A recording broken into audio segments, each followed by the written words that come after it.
Welcome back to another video, guys. In this one we're going to take a look at the gear that I got at the Bushcraft Show.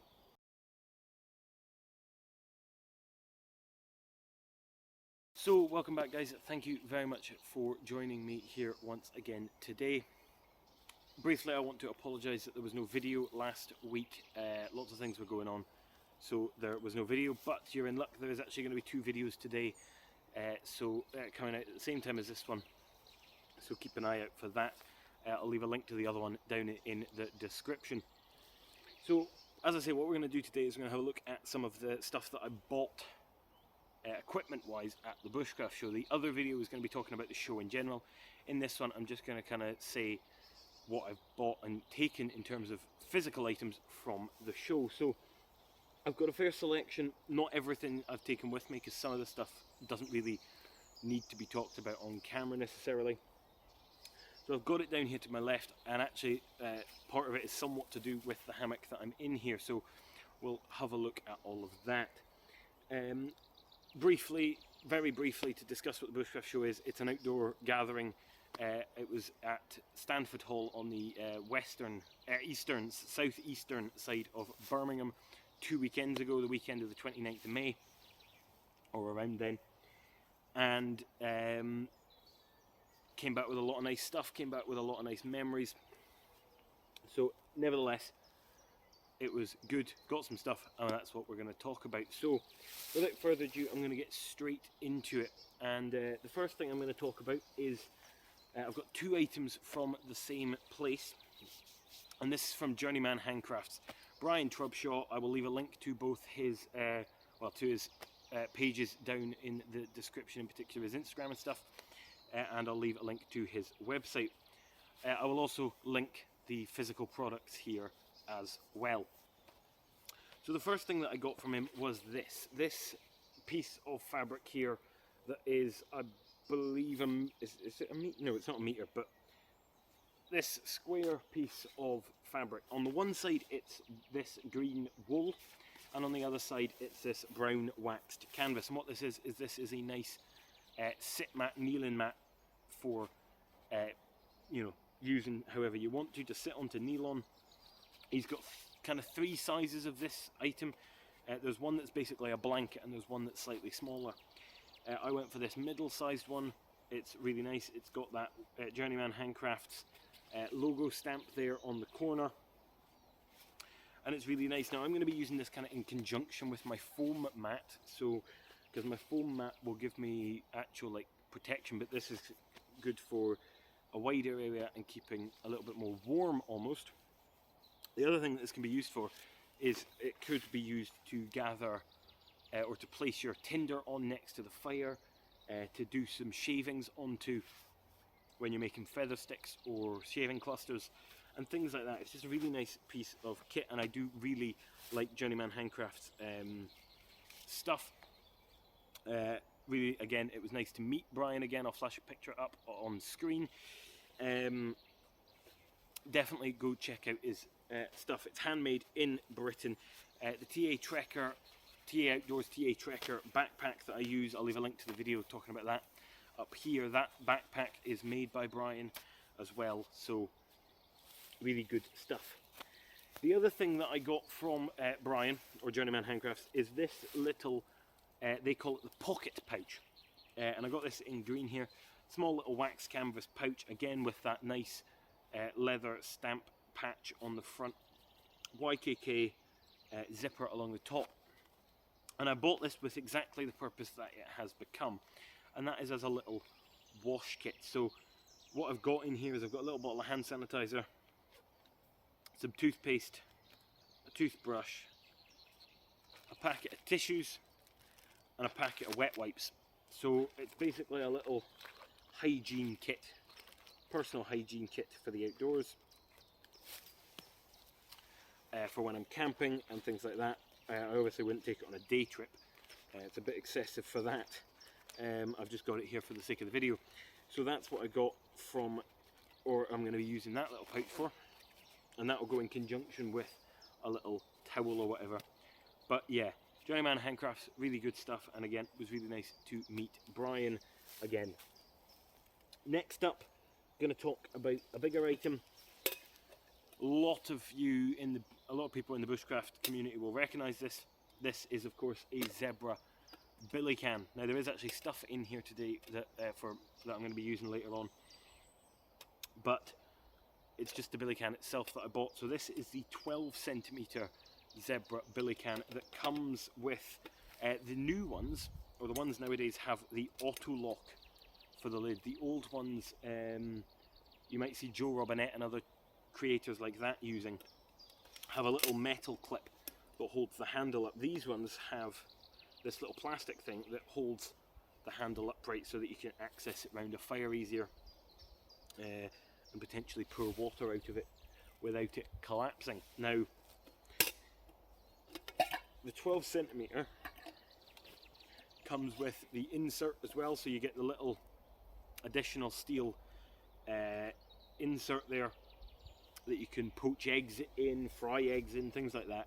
It's just an extra little dish that goes in the top there. Now, as I say, this is a 12cm billy. I'm not entirely certain on what size, what liquid quantity this takes. I'll put it on screen if I can find that.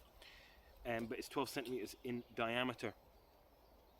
So these take things like the bush buddies and things like that, the wood stoves, the twig stoves, that's the word, fit inside these nicely. Stainless steel, it's bigger, so I've got my titanium 750ml pot that I often use with my Trangia spirit burner, and that's good for boiling water, making brews and stuff. But if I'm wanting to make more of a proper meal, like I am going to be later on today, something slightly larger like this is much better. It is a bit weighty, but these are trusted and will last you for a very long time. As you can see, it's not even been used yet. But there you go, zebra billy can, 12cm. Next up, it's not the knife itself here. This is my TBS bore that I've had for since 2021. Got it at the 2021 Bushcraft Show. Now the one thing I did get was the sheath broke. The dangler element of the sheath broke a couple of weeks ago. So I spoke to, I can't actually remember what the guy's name was, but I spoke to one of the guys in the Bushcraft store, Tent, the guy that was mainly running the knife stand, and basically straight swap, no problems whatsoever. So I've got a brand new TBS bore sheath here. And then what I had on it before was this little piece. So the TBS bore sheaths allow you to connect stuff to the front of them, and I had this little piece on here, and this allows you to connect a ferro rod to the front of your sheath. Now, what I went and bought at the show was this, a DC4 sharpening stone. So these are recommended by a lot of people. Little pocket sharpening stone that you can carry, and it is about all you actually need to sharpen a knife or an axe. It's got a diamond plated side on one edge, and it's got a ceramic on the other, and the DC4 is 4 inches long. Now the DC4 comes with this, and the DC4, by the way, is made by Fall Niven. I can't really pronounce it again, I'll put it on screen. It's a Swedish knife manufacturer, but they also make these sharpening stones that lots of people are using. It comes with this little leather pouch that has the back of it's made so that you can use it as a strop as well. But TBS, the Bushcraft store, sell an attachment for the front of the knife that is similar to this one, but slightly different, that allows you to carry a DC4 on the front, and then has the ferro rod loop at the side. So I've just got my Forester Bushcraft ferro rod there that I had on this one on the side there. So basically now this knife has become, this knife, and the way it comes like this, has everything I need to use the knife, start a fire, and maintain the knife. So that is really nice, good sharpening stone, and I've already touched up the knife a little bit with it just to play around with it, and I do like it. And yeah, and again, thank you to the Bushcraft store for the real smooth job that it was to just get a straight swap for the sheath. Finally, it's the hammock that I'm in now. The hammock I'm in is the hammock that I've had. It's the DD Travel hammock, which is effectively the same as their Frontline hammock. It's just slightly cheaper, basically.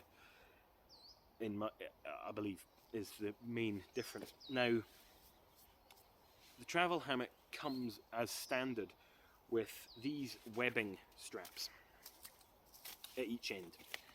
These are typically threaded through the hammock, and this is what I've been stringing my hammock up with for a long time. But it's a little bit fiddly, especially if you need to adjust tension.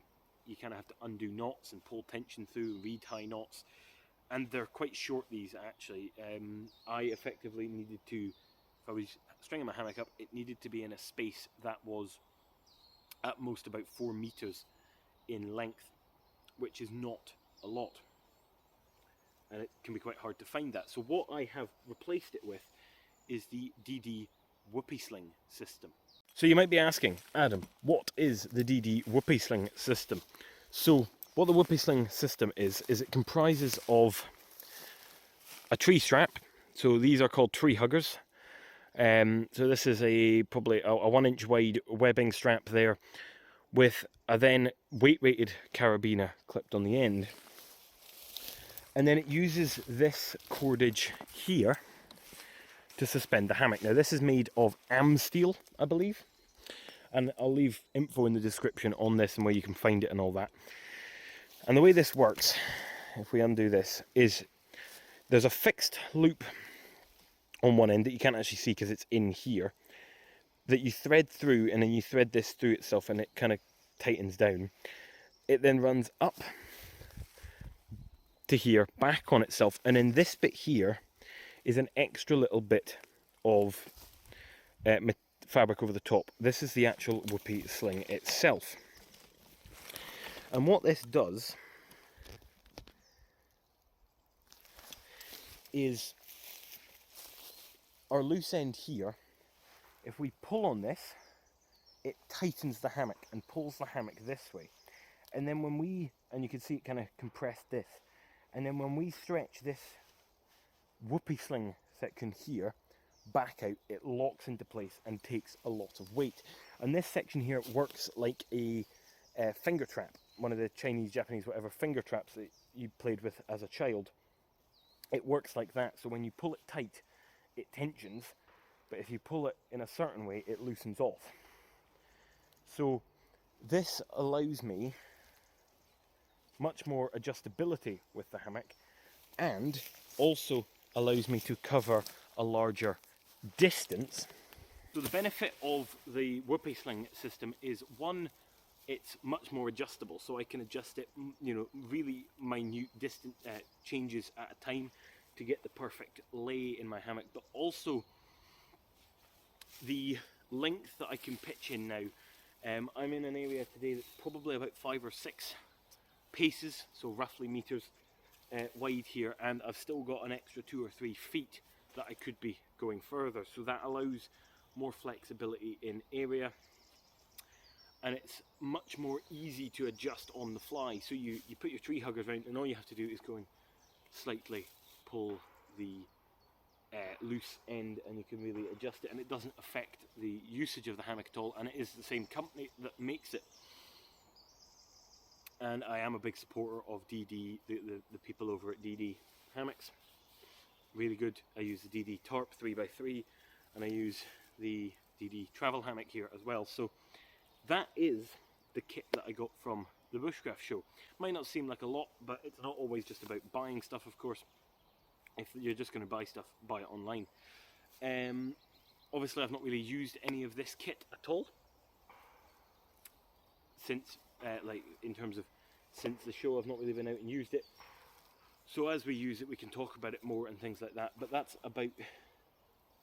This is just kind of about saying what I did get.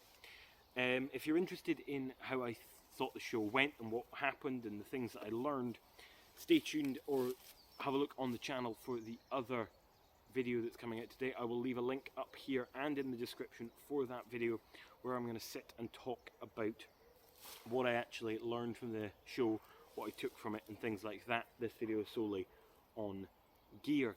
But that's going to do it for this one, guys. So if you liked it, make sure to leave a like down below, and if you're new here, please consider subscribing as well. That's it for this one, and until next time, bye for now.